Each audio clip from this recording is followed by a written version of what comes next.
In 2007, Super Mario 64 was undergoing a quiet revolution. 11 years after release, players were pushing the minimum required stars further and further down, culminating in the possibility of completing the game with just 1 star.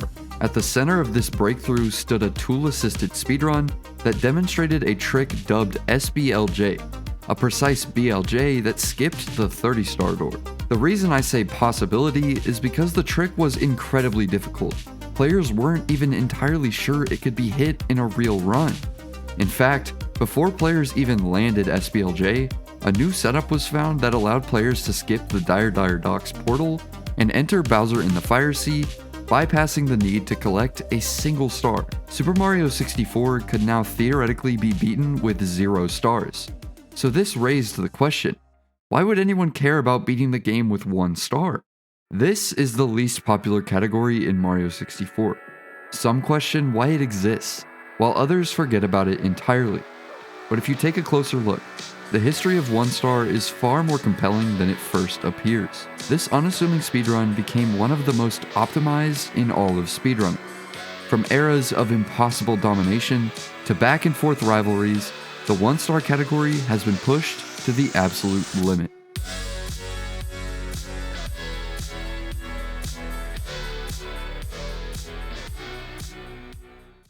Super Mario 64 speedruns are almost entirely based around one trick, the backwards long jump. See, the developers put a speed cap on Mario's long jump, but what they failed to do was cap his negative speed. This oversight allowed players to chain backwards long jumps, allowing Mario to reach ridiculous speeds in the opposite direction. With enough speed, this allowed players to clip through both walls and doors. With this trick, the required 70 stars became just a suggestion. First, by BLJing through the 50-star door and skipping the 70-star endless staircase, the minimum star count fell to 31. Then, in 2004, the addition of Mips Clip took things even further. By collecting 15 stars to spawn Mips the Rabbit, players could skip the 30-star door entirely, lowering the minimum required stars to just 16. By 2007, a new BLJ known as the Lobby Backwards Long Jump, or LBLJ, was discovered. Originally used in tool-assisted speedruns, it allowed players to skip the 8-star door to reach Bowser in the Dark World with 0 stars. This was primarily used to collect quicker stars in the basement for 16-star, but it also had another implication. If players could somehow skip the need for Mips to bypass the 30-star door, you wouldn't need the 15 stars at all. This was an exciting theory, but it didn't seem like there was any way to skip the door since there's nothing else to grab in the basement. If players wanted to skip this door, they'd have to do it like every other door, with speed. On August 10th, 2007, Swordless Link and Mitjitsu posted an innovative new task that shocked everyone. In this task, they found a way to clip through the 30-star door, and of course, it was with a BLJ. By doing a BLJ on the side of the basement stairs, they did the first ever side backwards long jump, also known as SBLJ. With it, they built up enough speed to clip through the 30-star door with 0 stars. However, there was a catch. The DDD portal blocks access to Bowser in the Fire Sea. You had to collect the star on the submarine to push the painting back. This single star was the key to progressing further. Combining LBLJ and SBLJ with the rest of the BLJs in a 16-star run meant you could now beat the game with just 1 star. Except the skip was so exceptionally difficult that people thought no one could possibly hit it in a real run. Runners tried, but to no avail. And before a human could even complete a 1-star run, a 0-star task was created. Using an even more precise angle and generating more speed, this SBLJ clipped not only through the door, but the Dire Docks portal entirely. The community wasn't yet sure if it was even possible non-task, so players began the race for the first ever 1-star speedrun. By October 2007, some runners claimed they were getting close to pulling off the legendary SBLJ, but no one could quite make it happen. The trick remained just out of reach, and as the months turned into 2008, it seemed like an impossible challenge. Runners kept trying, failing, and trying again, but progress was slow. Then, on July 29th, 2008, Silent Slayers posted a video. It wasn't particularly fast, but it was all it needed to be. proof SBLJ was humanly possible. The beginning timeline is a little foggy, but on the 13th of June 2009, the player Viss claimed their spot as the first ever to complete a 1-star speedrun, in a blazing fast 4 hours, 30 minutes, and 48 seconds. After this run, Kaylee hit SBLJ, and then Cobretti and Noame claimed a few world records on emulator, bringing the time down to a 9:59 by August 16th, 2009. Though this run wasn't done on original hardware, Noame actually recorded it, becoming the first person to have video proof of SBLJ done in a speedrun. Even though this was a legitimate run, from this point forward I'll only be focusing on records achieved on the N64 for the sake of continuity. And with that, we can finally dive into the official, recorded history of the 1-star category.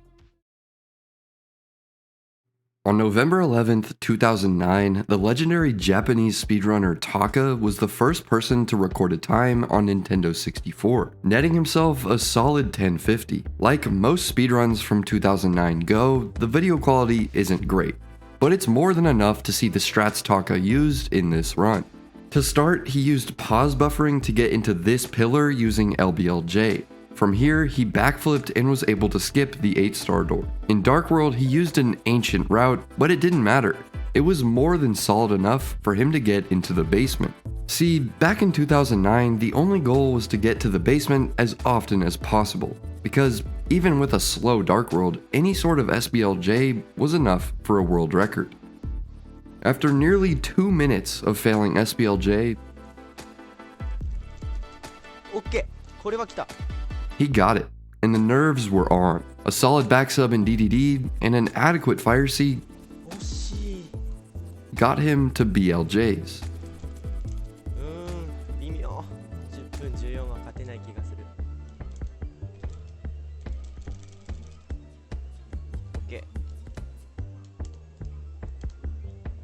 Even with a rough Bowser in the sky and some missed throws, it was more than enough for a recorded world record. Something hard to come by in 2009. Now, I gotta be honest, this run wasn't exactly a world record. Just a few hours before, Cobretti had gotten a 10:14, but of course, there's no video. So it's safe to say this run was the best recorded time yet. Taka was not satisfied with his personal best, and he knew Cobretti's 10:14 could definitely be improved. And just 2 days later, on the 14th of November, Taka cleaned up some mistakes.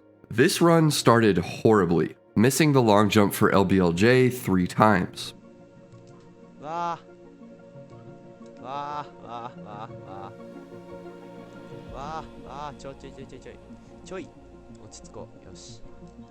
But once he got it, instead of doing the backflip in the pillar, he was able to shoot directly into Bowser in the Dark World.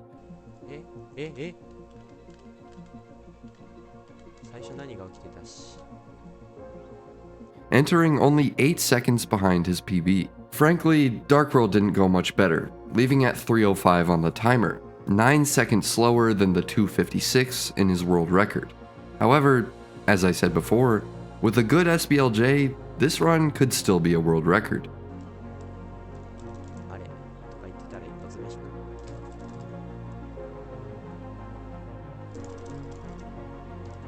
Okay.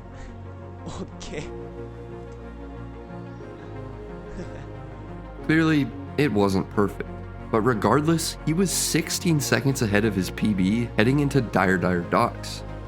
Though DDD and Fire Seed didn't lend much time save, BLJs were a different story.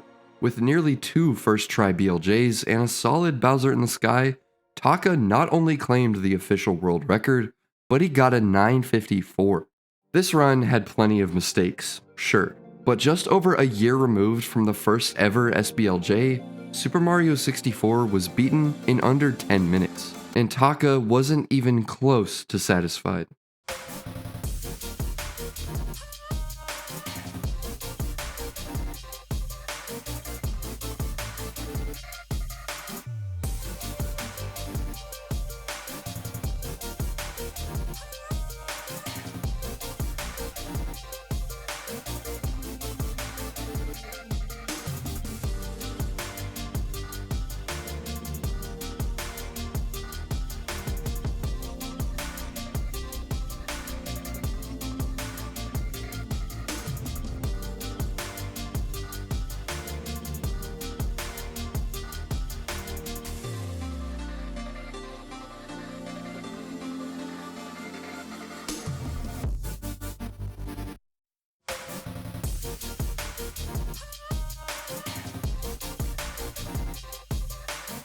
Despite the subpar ending, he was still able to close out a 36-second world record just a day after his 954.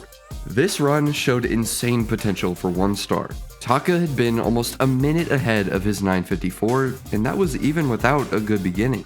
Not to mention the ending where he lost a cumulative 18 seconds in Fire Sea, BLJs, and Sky. Again, Taka wanted to clean up these mistakes, and the sub-9 barrier was clearly not going to last long. On the 22nd of November, Taka decided to do some runs, and this time he had much improved at LBLJ, entering Dark World at 1:25, over 10 seconds faster than any previous record. His Dark World had also improved, making no mistakes and leaving at 2:30 on the timer, 15 seconds ahead.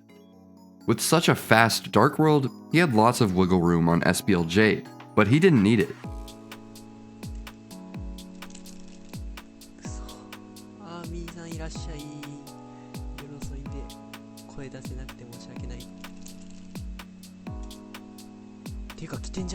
After a typical DDD and collecting the key in Fire Sea, he was 41 seconds ahead going into BLJs. Even though he dropped the BLJ multiple times, he was easily on pace to get the sub-9. All he had to do was clutch it out.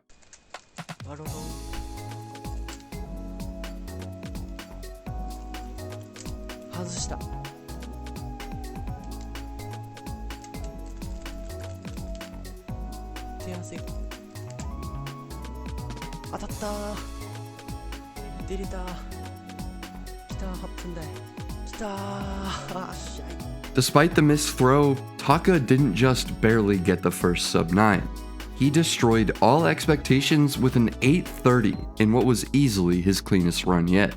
He brought the world record from 954 to 830 in just over a week, pushing the boundaries like no other, and here, he felt he could take a break from 1 star. Taka continued playing Mario, improving his 16-star record and also completing the first ever 0-star run on Nintendo 64. Yet another insane accomplishment. However, runners were catching up, and Taka's 1-star record was starting to look really vulnerable. Runners were finding better routes for Dark World and showing huge improvement at SBLJ. Front sub in DDD was discovered and started being used in favor of the slower back sub. Along with that, the overall improvement in skill was allowing players to use another huge time save in Fire Sea. See, Fire Sea is broken into 3 main levels, and at the end of the second level, there's an elevator that rises and falls from the moment Mario enters the stage. This means that if you reach the elevator at the wrong time, the elevator will be at the very bottom, forcing you to wait for it to rise. But if you reach the elevator fast enough, you can actually catch a cycle that requires no waiting, called Zero Cycle. With nearly 10 seconds of time save, it wouldn't be long until the 1-star record was taken down. And this time, it wasn't Taka.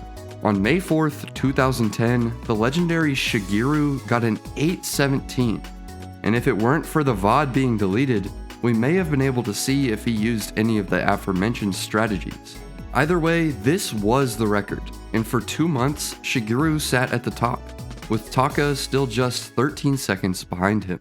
The competition was heating up, and it was only a matter of time before someone else stepped up to challenge the record, and that someone was Zoku. He first made his mark with a solid 821 on July 28th, securing a spot just behind Shiguru.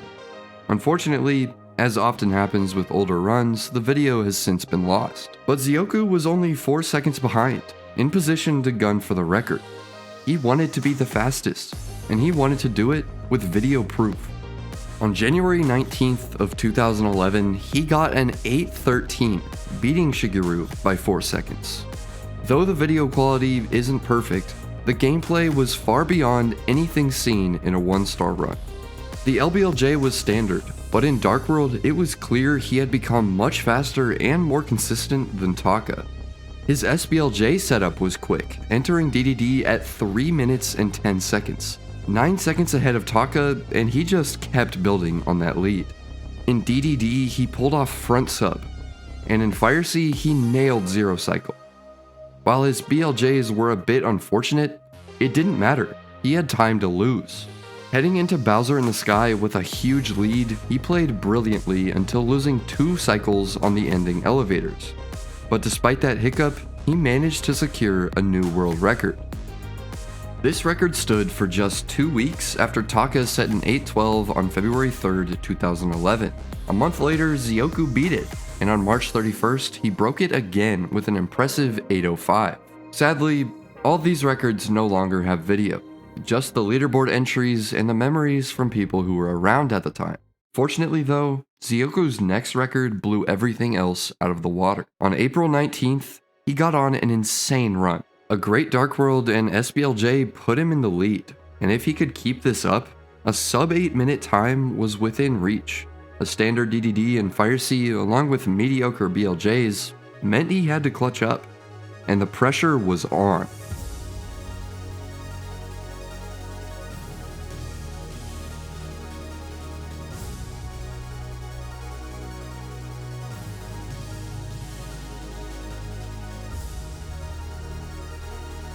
After an almost perfect Bowser in the Sky and all 3 throws, Zoku got the first ever 7-minute time.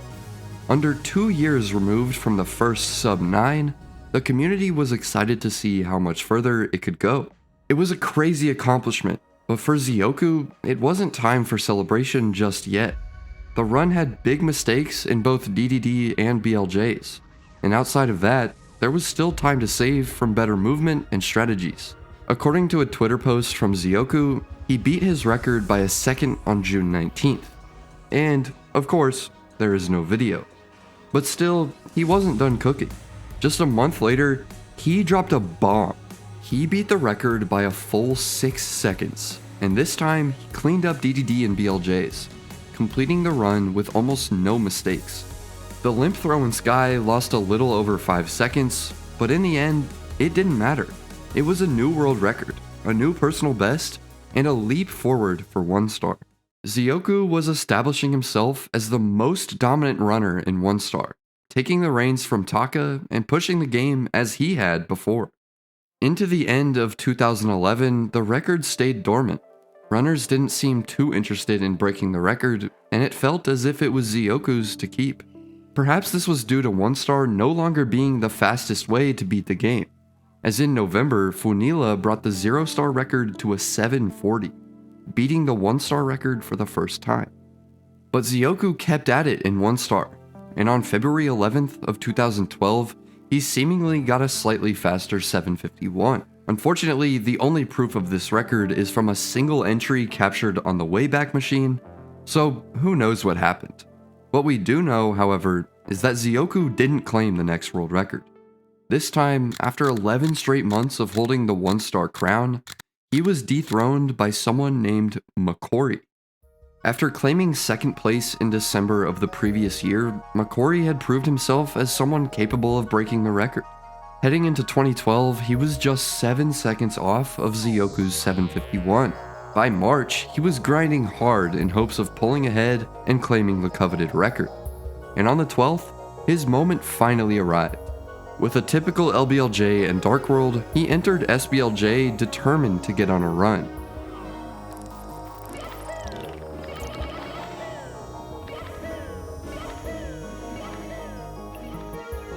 He instantly caught, entering DDD at a very respectable 3:05, about tied with the world record. In DDD, he did front sub unlike Zoku, saving him a second or 2 despite the extra lag. A solid early cycle followed by a good throw put him in BLJs, where he played just well enough to keep the run alive. A nearly perfect Sky put him on pace for a time under 7:50, but he needed good throws to clutch it out.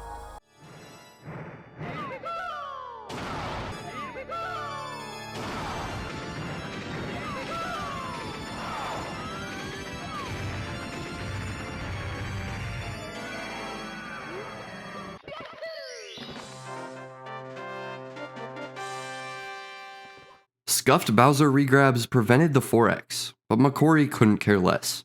He had done it. He got the world record, and that's all he wanted. McCori never ran 1 star again. He walked away at the top, cementing his place in speedrunning history. But as exciting as it was for McCori, his time at the top unfortunately coincided with the rise of one of the greatest players to ever touch the game. In late 2011, Akira claimed the 16-star record, and going into 2012, he set his sights on 1 and 0-star. He had already proven himself in 16-star, and if he could just dominate the other categories, Akira would solidify himself as one of the best ever. And after just 2 days of glory for McCori, Akira broke his record. As was basically required by now, the LBLJ and Dark World were solid enough.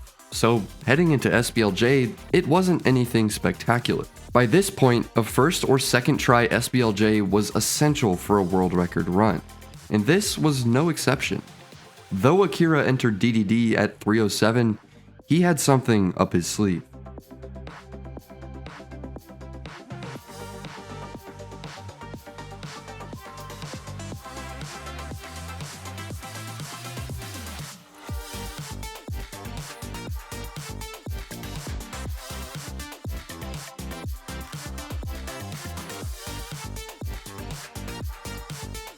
He was just better. Even without new strategies, Akira made up 4 seconds on McCori's run, putting him 2 seconds ahead going into BLJs. Well on pace for the first ever 7-4X. Even after some mistakes heading into the pipe, Akira was still 3 seconds ahead of the record. All he had to do was play within 2 seconds of McCori's run, and he'd be the first to achieve a 7-4X in 1 star.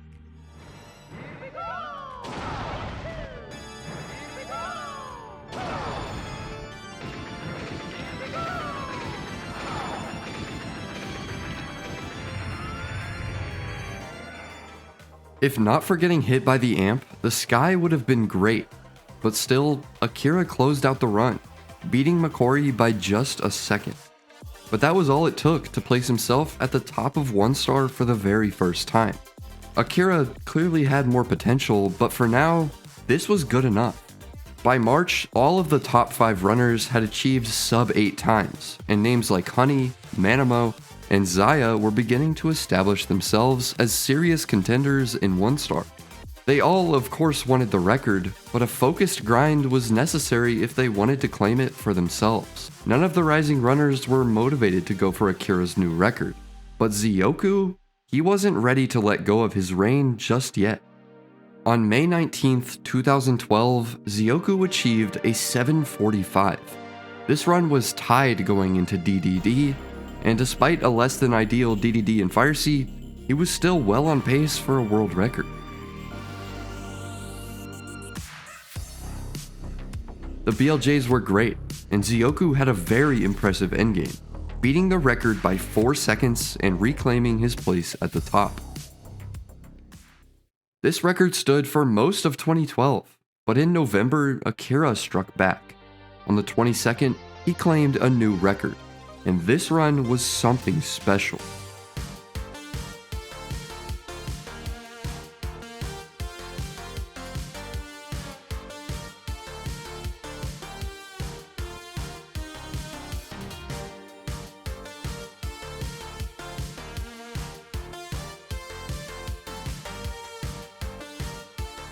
It started with the best beginning yet, a 303 DDD enter, followed by a much quicker turn for front sub in DDD.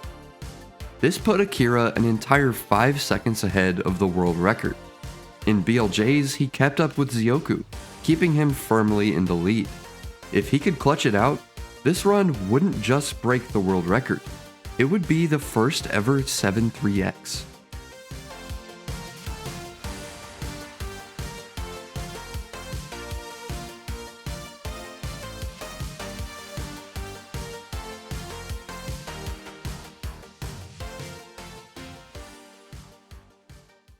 Missing right side cost him the 3X, but the world record was back in Akira's hands after just 6 months.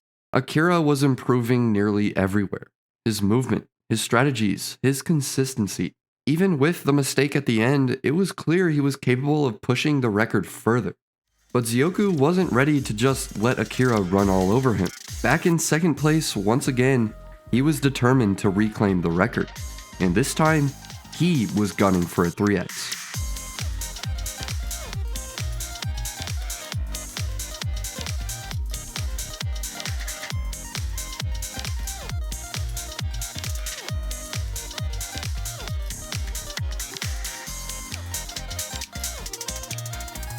Despite almost missing the early cycle in Fire Seed, Zoku's BLJs tied him with Akira. If he could clean up Akira's mistake, he'd secure the first ever time under 740.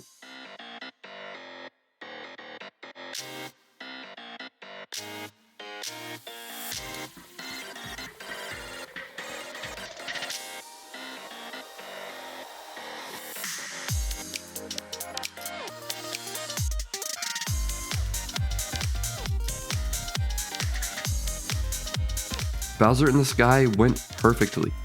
All he needed now was to hit the throws, and the record was his.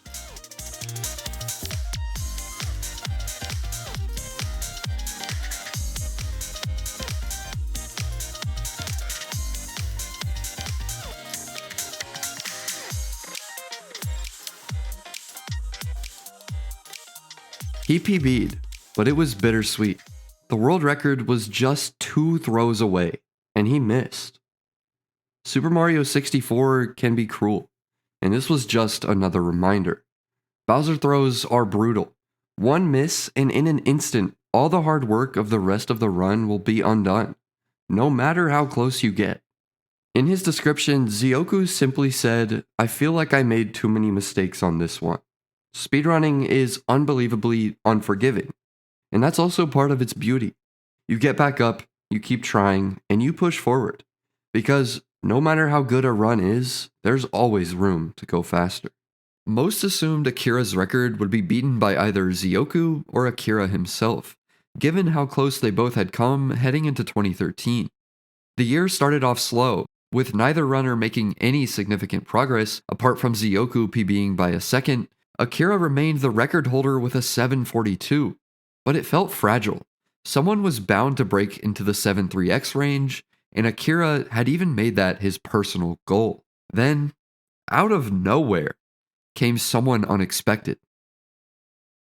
Known for his early 120-star records and discoveries like the Honey Skip in Super Mario Sunshine, Honey was highly respected in the community. He had achieved the second ever sub-8 in 1-star and PB'd once since then, securing a 755 in March 2012. While he wasn't primarily known for his 1-star runs, Honey had improved while running other categories. Yet, nobody realized just how good he had gotten. On February 13th, 2013, it wasn't Zoku who took the record. It wasn't Akira. It was Honey.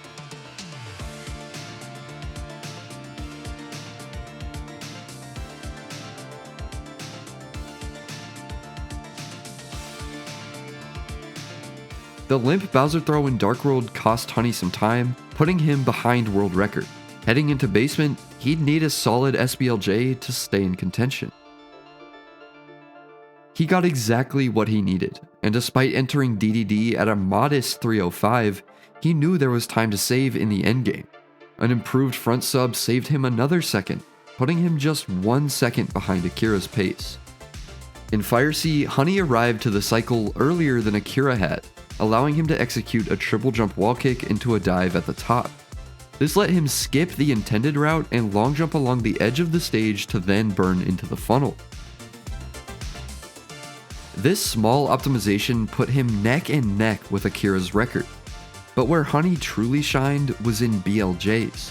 He caught on the stairs earlier than anyone in 1-star up to that point, pulling a full 2 seconds ahead of Akira's run. From here, it was all up to him.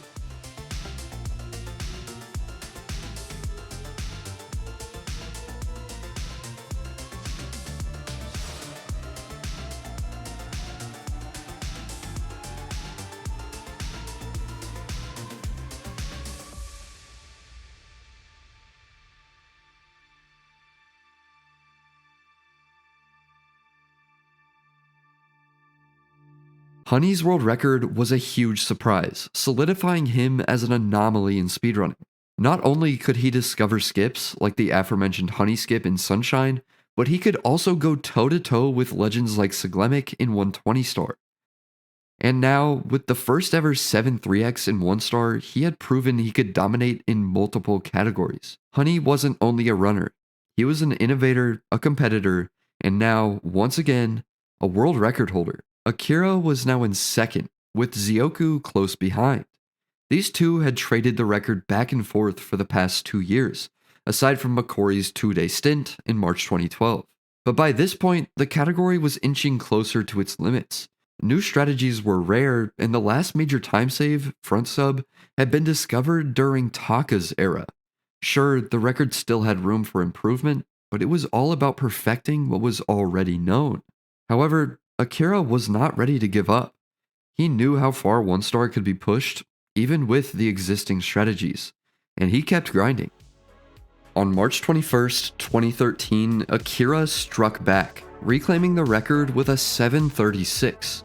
The run wasn't particularly impressive until SBLJ. Here, Akira pulled off the first ever launch in a world record. This launch sometimes seems a little random, but if you can build enough speed without clipping, Mario will launch through the door, skipping the slow turnaround. It's tough, but Akira nailed it, entering DDD at 3 minutes flat. DDD went as planned, but Akira fell a little behind in Fire Seat. Still, he had one ace up his sleeve, his BLJs. Akira had gotten significantly better at BLJs, and he knew he could pull ahead of Honey.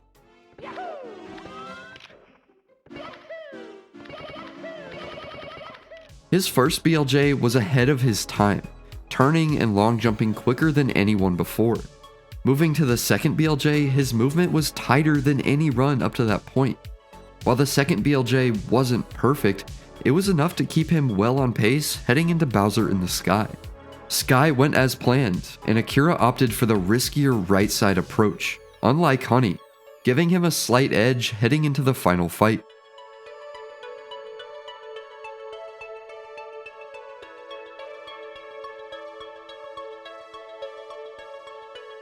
Despite some slow spins and extra bounces, Akira clutched it out, claiming the world record by 2 seconds.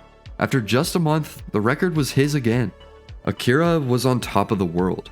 He held the record in 0 star, 1 star, and 16 star. His hard work paid off as he became just the second runner to hold all 3 short category records simultaneously. It was a feat so rare it had only been replicated once before, by the great Taka himself. For a time, Akira's records seemed untouchable, his legacy secure. But in speedrunning, nothing lasts forever. Someone was coming for his records, someone hungry, someone ready to give Akira a run for his money. So, who was it? Who wanted to challenge Akira at the top? Well, it was Zaya. The rivalry between Zaya and Akira didn't begin in 1 star, or even 0 star. It started in 16 star, where Zaya first claimed a world record. In April 2013, Akira PB'd, beating Zaya's time by a full 8 seconds. Yet, Zaya didn't rush to respond. Instead, he set his sights on a new challenge, 1 star. August 15th, 2013 was the date Zaya made his move, securing a slightly faster 736. The run was ahead of its time, a glimpse into the future of 1 star speedrunning. Zaya introduced a handful of tricks that would later define the modern era of the category. In Dark World, instead of going over the top of the elevators, Zaya used a dive between them, saving a little time. Later in the stage, he replaced the usual long jump to the island with a jump dive to this platform, setting himself up for a long jump into a double jump dive between the second set of moving platforms. These small optimizations added up, letting Zaya move through the stage faster than anyone before him. Into SBLJ, the time saves in Dark World gave him more leeway, so even without a launch, Zaya entered Dire Docks around the same time as Akira, but he had another trick up his sleeve. In Fire Sea, Zaya used a setup that required a first frame rollout in a single jump to pull off Pole Glitch, a trick that let him reach 0 cycle much faster than before. This was just quick enough that instead of the usual triple jump, Zaya was able to do a long jump wall kick, saving around 3 seconds total. His BLJs were solid, giving him a 2-second lead heading into Bowser in the Sky. And here, he did not let up. Over the gap where most runners would just jump, Xayah used a speed kick to shave off even more time. Though he missed the right side wall kick, he recovered well and used a jump dive rollout in the ending to save another fraction of a second. Despite being 2 seconds behind in throws, Xayah had shaved off just enough time to claim the world record, beating Akira by only 0.16 seconds. But perhaps more importantly than just being a world record, Xayah was revolutionizing the short categories. These new strategies hadn't been done before, and he was paving the way for a future of optimizations. Clearly, if he could nail a launch on SBLJ and clean up the mistake in Sky, Xayah was capable of a 7-2x. The 1-star record seemed like the perfect battleground for Akira and Xayah. Both were clearly capable of beating it, so the question wasn't if the record would fall, but who would be the one to do it. But neither Akira nor Xayah seemed as invested in 1-star as their runs might suggest. Xayah wasn't going to chase the 1-star record if Akira didn't bop him back, and Akira wasn't focused on 1-star. Sure, the record could be beaten, but nobody wanted to do it.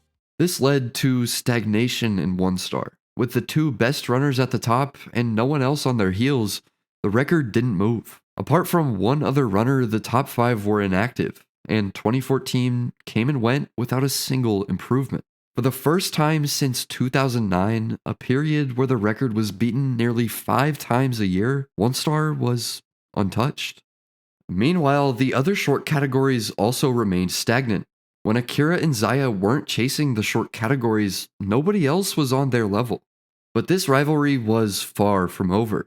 Finally, in January of 2015, Xayah struck, claiming a 15:35 in 16-star. This gave Xayah all 3 short category world records, a ridiculous achievement in itself. Akira, however, wasn't focused on 16-star. Instead, he beat Xayah's 0-star record by 4 seconds in March. But this story is about 1-star, and after almost 2 years of silence, Akira finally returned to claim the record. On April 30th, 2015, Akira made history with a 729. Not just the first 7-2x, but the largest improvement since 2011. And more significantly, it was a new world record.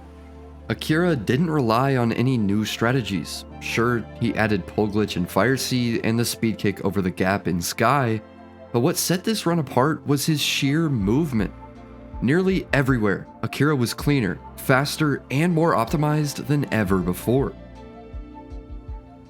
And then there were the throws. Akira capped off the run with 1 spins, something that really no one else was attempting, and certainly the first time it had been done in a 1-star record. Just as he had in 2012 and 2013, Akira was pushing the boundaries of what seemed possible in 1-star.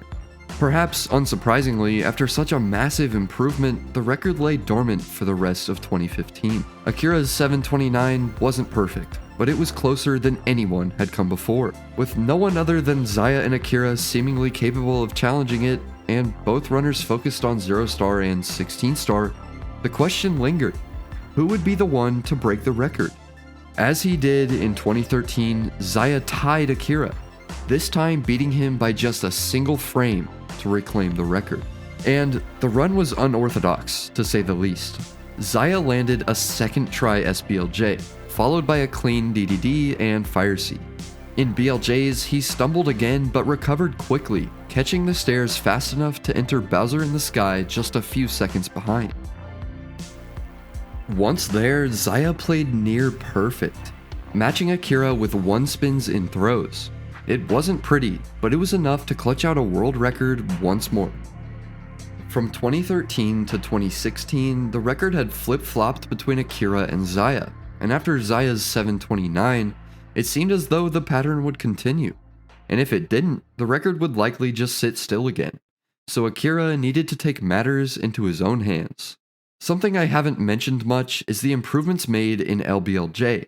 By this point, players were becoming more consistent and faster. Akira took full advantage of that progress in this run, securing a solid 121. Dark World was great, and he exited at 2:23 before making his way to SBLJ. His SBLJ was very solid. Even without a launch, he entered at 3:00, well on pace for a world record. After a quick DDD, all he needed was a decent fire seed to stay competitive with Zaya's time. And a decent fire seed was exactly what he got. Spectacular BLJs put Akira at 5:58 on the timer, 4 seconds ahead of Zaya and nearly on 7-1x pace. With a 121 Bowser in the sky, he could theoretically clutch out the first ever sub 720, but he didn't have time to dwell on that possibility. He had to finish out the run.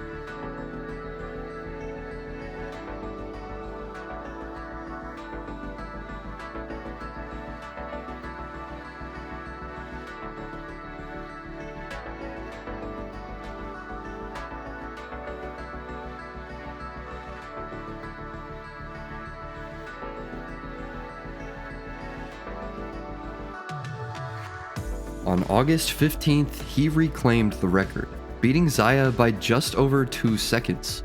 He fumbled in Sky, but under that much pressure, it's understandable. Performing such a difficult stage under nerves is really tough, and this was yet another example of how punishing Mario 64 can be. Still, it was an incredible record, proving just how much further Akira could push the category with a cleaner run. 3 days after the 726, he tied his own record, though we don't have video proof of this run. But that didn't really matter. Akira had clearly shown he could surpass it, and Zaya could too. The only question was, who wanted it more? On September 19th, 2016, Zaya got on a run with a 255 SBLJ, unheard of at the time, putting him easily on track for a 7-1x with a clean ending. DDD went as usual, but in Fire Sea he had a small hiccup. Despite the mistake after the pole, Zaya maintained his lead over Akira going into BLJs. And I'll just let you see what happened next.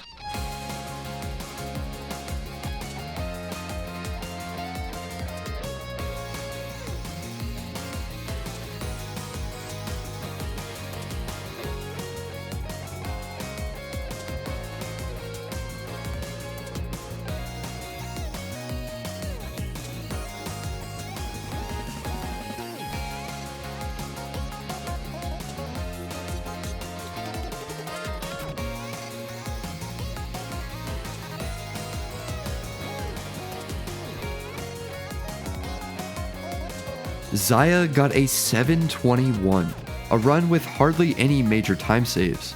Not only did he break the record, but he also ended the rivalry with Akira. The run marked the last in a streak of records from both players. It was sort of a fitting conclusion, ahead of its time and seemingly untouchable for years to come.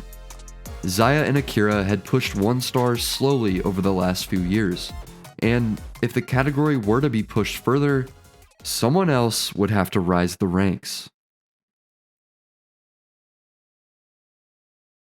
Of all things, it felt almost certain the next record holder would be Japanese. The top 10 was dominated by Japan, apart from one player. From the United States, Drozdowsky was the only North American even close to the level of Japanese runners, and he was hungry. Through 2016 and into early 2017, he climbed the leaderboards in every short category, sitting just behind Zaya and Akira in 0 star and breaking into the top 10 in 16 star. Dowski has since deleted many of his PBs from this era, but leaderboard archives show his rapid improvement, especially in 16 star, where he set personal bests relentlessly throughout 2017. By then, he was starting to threaten the records, grabbing top 5 in all short categories.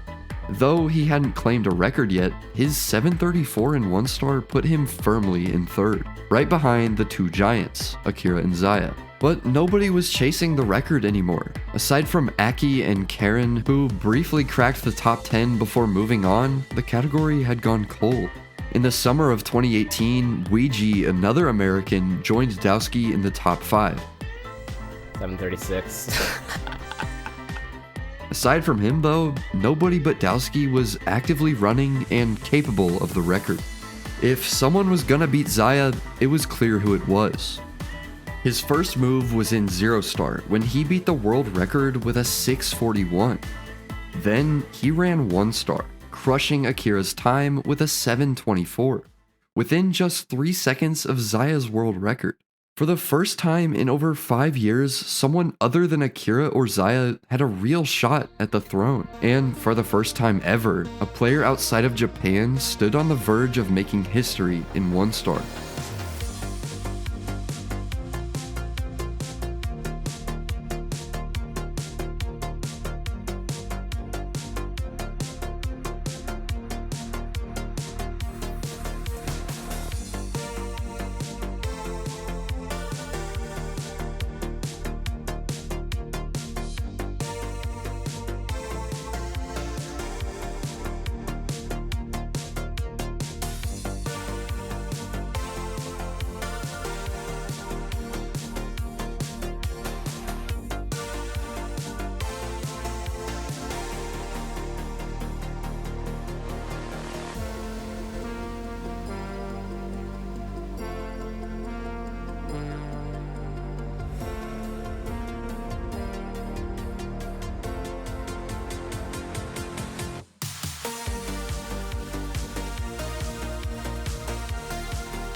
After retiming, he did it. A world record and the end of a 2-year drought in 1 star. On November 16th, Dowski didn't just break the record. He erased the last remnants of Xayah and Akira's rivalry. Every short category now belonged to someone new, with Aki, Dowski, and Suigi leading the charge, even toppling the 16-star record. But this run wasn't just about the time. It was a revolution. The short categories were evolving, prioritizing raw speed over safety, and Dowski was at the forefront. In Dark World, his movement was tighter, but Fire Sea was where he truly changed the game. This was Ultimate Cycle, a discovery that redefined Fire Sea. Instead of the traditional long jump wall kick, runners could side flip wall kick if they reached the elevator early enough. But there was a catch. It forced players through the intended section at the end of the stage, adding difficulty and the risk of an unlucky amp hit. None of that mattered though. The category was evolving, and Dowski was pushing it to the next level. By 2018, the charge was led by a new trio. Aki, Dowski, and Suigi, the only runners capable of breaking short category records. But lurking in the shadows was another name, a Japanese prodigy climbing the ranks relatively unnoticed. His name? Kano. In late 2018, Kano secured 2nd place in 0 star behind Dowski, and 5th in 1 star with a 732. A strong year, but 2019 would prove he was far more than just a world record contender. After claiming the 0 star record, Kano set his sights on 1 star, and the elusive sub 720. Though his run didn't begin with a ridiculous 255 SBLJ like Xayah's run, Kano's endgame optimization more than made up for it. Ultimate Fire Sea gave him some extra time save, leaving everything to the ultimate test. BLJs.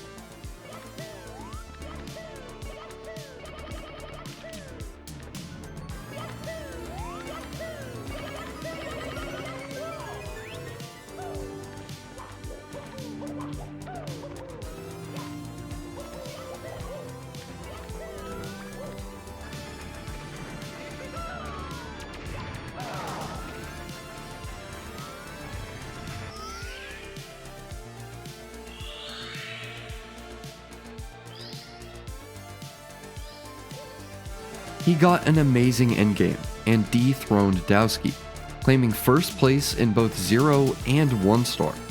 He didn't reinvent the wheel, he just perfected it, executing Dowski's strategies faster and cleaner. But the margins were tightening. Every second required more precision. Despite that, the next barrier, 7-1X, felt inevitable. The question, again, wasn't if, it was who. Would Dowski retaliate, or would Kano break through before he had the chance?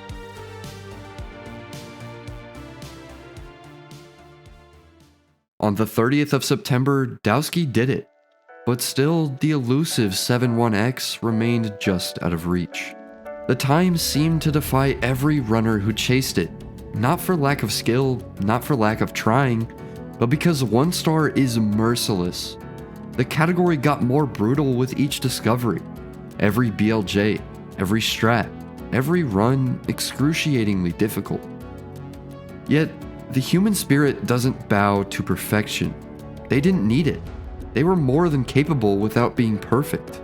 Dowski knew it, Kano knew it, the barrier would fall. They just had to outlast the grind.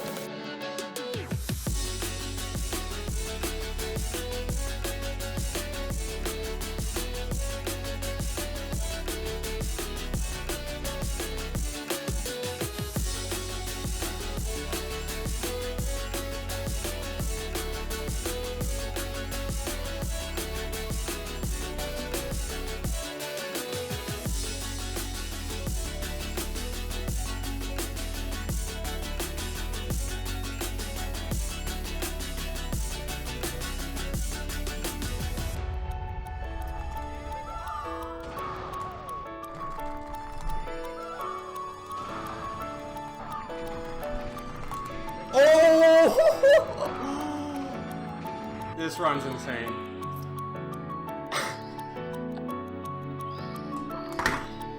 Dude, let's go! Dowski didn't just break the 7-1X barrier. He crushed it with a 7-14. He hit every strat, every BLJ stuck, and in a first for any record, he nailed Mana Cycle in Sky, an optimization most runners would try but never actually get. After 2 years of many runners trying and failing, he did it. The margins at this point were vanishing, time saves were harder to come by, and it was all thanks to Dowski. It's insane to think how far he pushed the category. Zaya and Akira's runs looked insane, but now this was nearing perfection. On top of it all, he also got the 0-star record on the same day. I kinda just got 0 and 1-star world record in the same day. Dowski was on top of the world. 2 world records in a day was completely unheard of. He stood unchallenged at the peak, with only 1 runner left who could threaten his reign. By November, Dowski claimed the 16-star record, completing his total domination. In just 1 month, he'd claimed every short category world record. With nothing left to prove, he stepped back, satisfied with his historic achievement.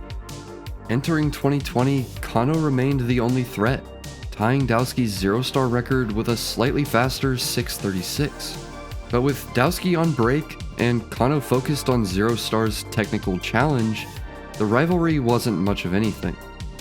Then, the pandemic began, and after the summer, Dowski returned, this time armed with new strategies.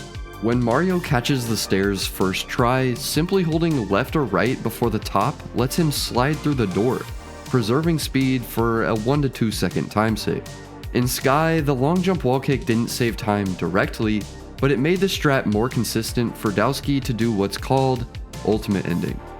Ultimate Ending saves a full cycle on the final elevators, saving 1.5 seconds. Ironically enough, it was found by Zaya, his impact still being felt years after his records. These refinements meant that 3 to 4 seconds were now up for grabs. A 7-0X still felt far-fetched, but a new PB that was definitely within reach.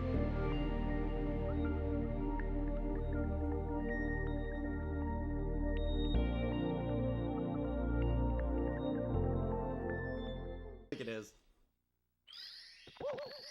7-11, okay. Alright. Alright. Throws were but I did the new BLJ strat, and I did the super duper Sky. Dowski was on 7:08 pace into Bowser throws. Without the slow second throw, it could have been sub 7:10. His 7:11 was a bittersweet victory in some ways. The run was nearly perfect despite a small blemish at the very end. 1 star, along with the other short categories, are brutal. It's just the nature of a short speedrun. But the reality is that Dowski was the only runner in the 7-1x range, with Kano still trailing in second with a 720. More than a world record, this was proof of how far ahead Dowski truly was. Yeah, there will always be what ifs. That's speedrunning. Every run has time loss. This was just another step on the road to a perfect run. The rest of 2020 saw no improvements in 1-star, but Kano was about to do something that would change the course of Mario 64 forever. Heading into 2021, he was dominating records on emulator, pulling ahead of everyone else on the leaderboard. Naturally, most assumed he'd return to N64 to break the more competitive records. But Kano didn't just come back. On January 27th, 2021, he surpassed Dowski's 0-star record, pulling a full second ahead with a 631. An impressive feat on its own, but it would soon be overshadowed by what he announced just a week later. On the 4th of February, Kano began his stream with the goal of a sub 15 in 16-star, and he wasn't going to end until he got it. As crazy as that already sounds, he was still a full 18 seconds off the goal. Despite having a slow start, he spent tons of time practicing, inching closer and closer to the record as each month passed. The grind never let up. Kano was going insane sitting at home playing Mario all day every day.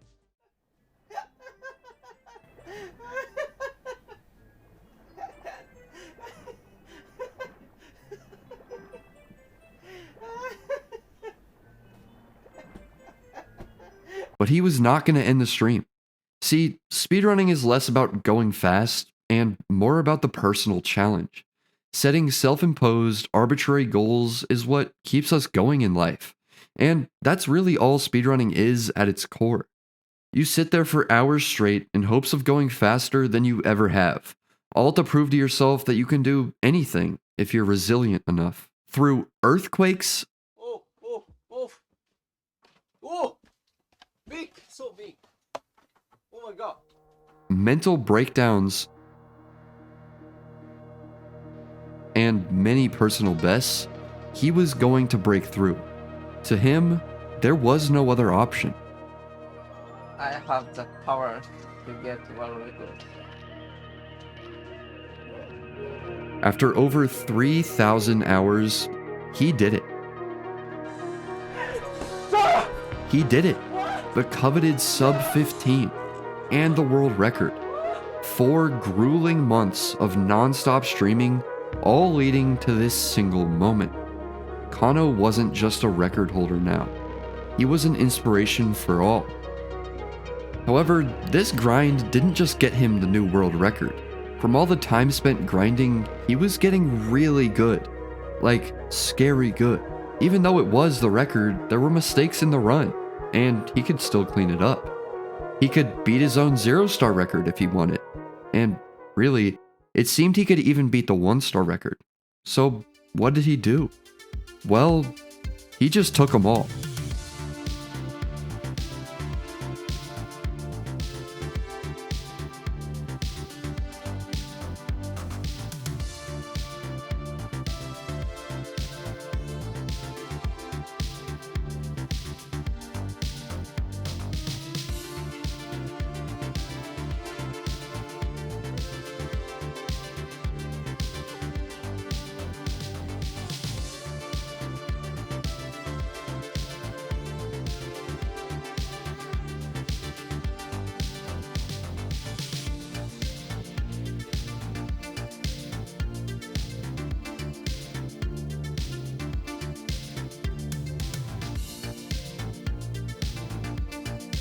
Kano finally beat Dowski's record and broke the 710 barrier. The 708 pace Dowski had been on was now real. To be fair, part of the improvement came from a discovery by Chipgroove called the chip clip. In DDD, with the right angle and speed, Mario can clip straight down to the tunnel, skipping the beginning swimming section entirely. The only other time save came in Bowser in the Sky, where Dowski used a long jump wall kick. Kano opted for the harder TAS long jump. This trick skipped the ledge grab completely, saving another full cycle. The 0-star record was also a great run, but I have to be honest, he didn't get all the records. Kano's 1456 wasn't a 16-star record. It was 5th. So, who had the record? Well, for starters, Slippery Nip had gotten a 1456 in August, and in November, Suigi took it with a 1453. By all rights, that should have put Kano's 1456 in 3rd place. And it would have, if not for 2 things. A new PB from Dowski himself, and the emergence of someone who would change the course of Mario 64 forever.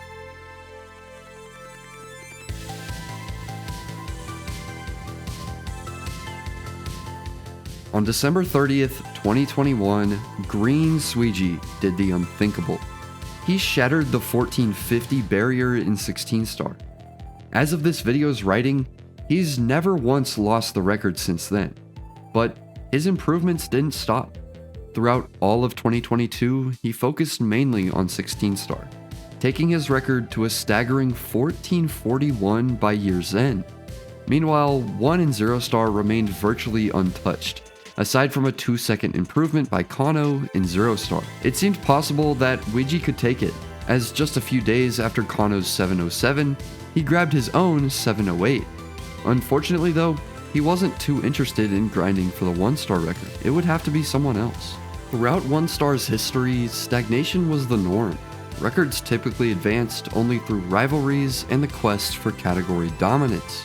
But as Green Suigi entered 2023, armed with much improved movement, the potential for a complete short category sweep became undeniable. With his 16-star record basically unchallenged, he first set his sights on 1-star. His previous 714 had left him just outside of the top 5 in December of the previous year. Yet, as he perfected his SBLJ and applied his refined movement to 1-star, something was starting to seem almost possible. Sub 7. It seems impossible based on everyone else's previous attempts at the record, but after just a bit of grinding, Suigi's best segments added up to a 656. He didn't add anything new, he was just faster and more consistent than anyone before him. And a record that was over a year old was undoubtedly gonna be his. On the 19th of February, Suigi first PB'd with a 710, putting him just behind Luigi's 708. The next day brought another 710, mere milliseconds shy of his previous run. But later that same day, everything came together. His LBLJ and Dark World were more than fast enough, and though the SBLJ was far from perfect, a 257 was fine. DDD and Fire Seed didn't give any time save, and he was red, so he would need really good BLJs to give himself a chance at the record. But if Suigi were to be known by one thing, it would be his BLJs.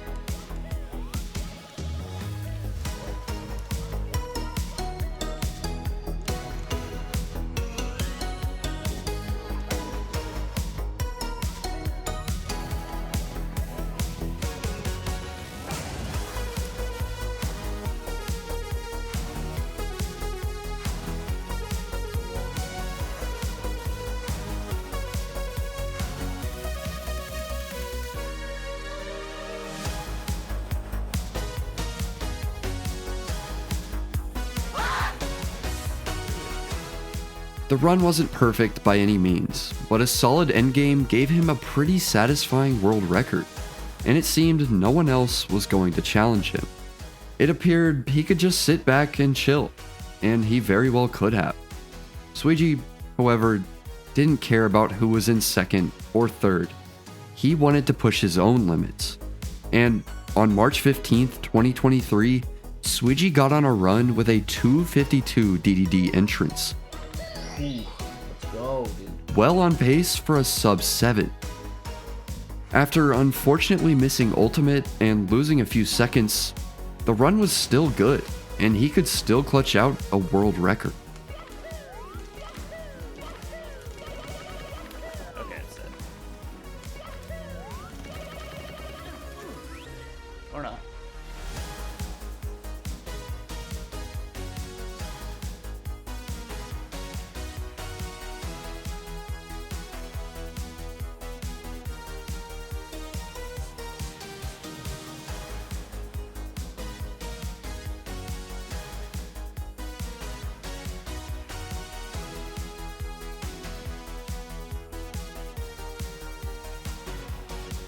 A bittersweet run for sure, but the potential for a sub 7 was right in his face.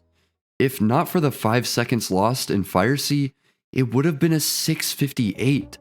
He was on the horizon, and instead of dwelling on the loss, Suigi woke up the next day and did this.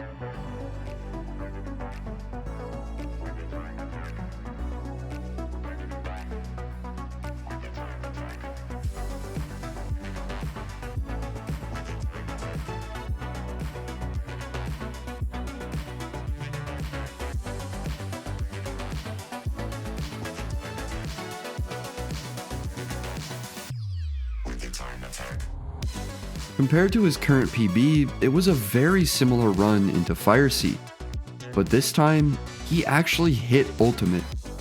This put him on pace to break the barrier, and to do it, Suigi needed to clutch out the endgame like nobody had before.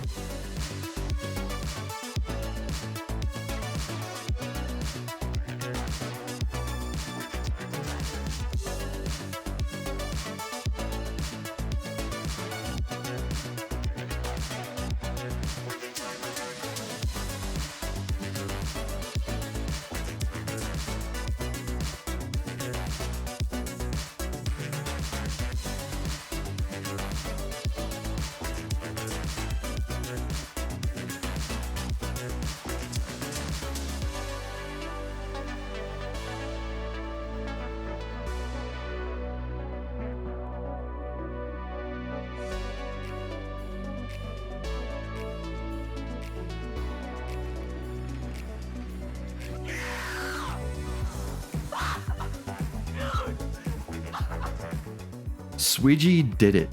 The impossible sub 7. When SBLJ was first discovered, nobody believed a time under 7 minutes was achievable. Even when the game began to get optimized, it remained theoretical. The stuff of near perfect run dreams. Until now. Super Mario 64, 1 star, completed in under 7 minutes. It's difficult to overstate how monumental this barrier break was. For 12 years, since Zoku's first 7-minute run in April of 2011, the record had always started with a 7. Now, for the first time in history, it began with a 6. To be honest, the only time save in the run would come from faster movement, barring a new discovery. It seemed there were no real mistakes. With the sub 7 conquered, Suigi could have walked away satisfied. Instead, he simply shifted his focus back to his favorite category, 16 star. What followed was pure mastery. The 1435, a run so good, it still stands untouched years later. But Suigi wasn't done. The short category sweep was within reach. Only 0 star remained. By April 8th, he'd already demolished Kano's record with a 621, leaving everyone else in the dust. Despite the historic new record, it wasn't perfect. So of course, Suigi kept grinding. The very next day, he set another world record. But this time, it wasn't 0 star. Here's what happened. When runners miss DDD skip in a 0 star attempt, they can continue as a 1 star run, the only real difference being the splits. Somehow, nobody had ever beaten the 1 star record this way before, until Suigi. He botched DDD skip completely, never even got to attempt it. Instead, he accidentally hit a perfect moonwalk SBLJ and finished the run nearly flawlessly.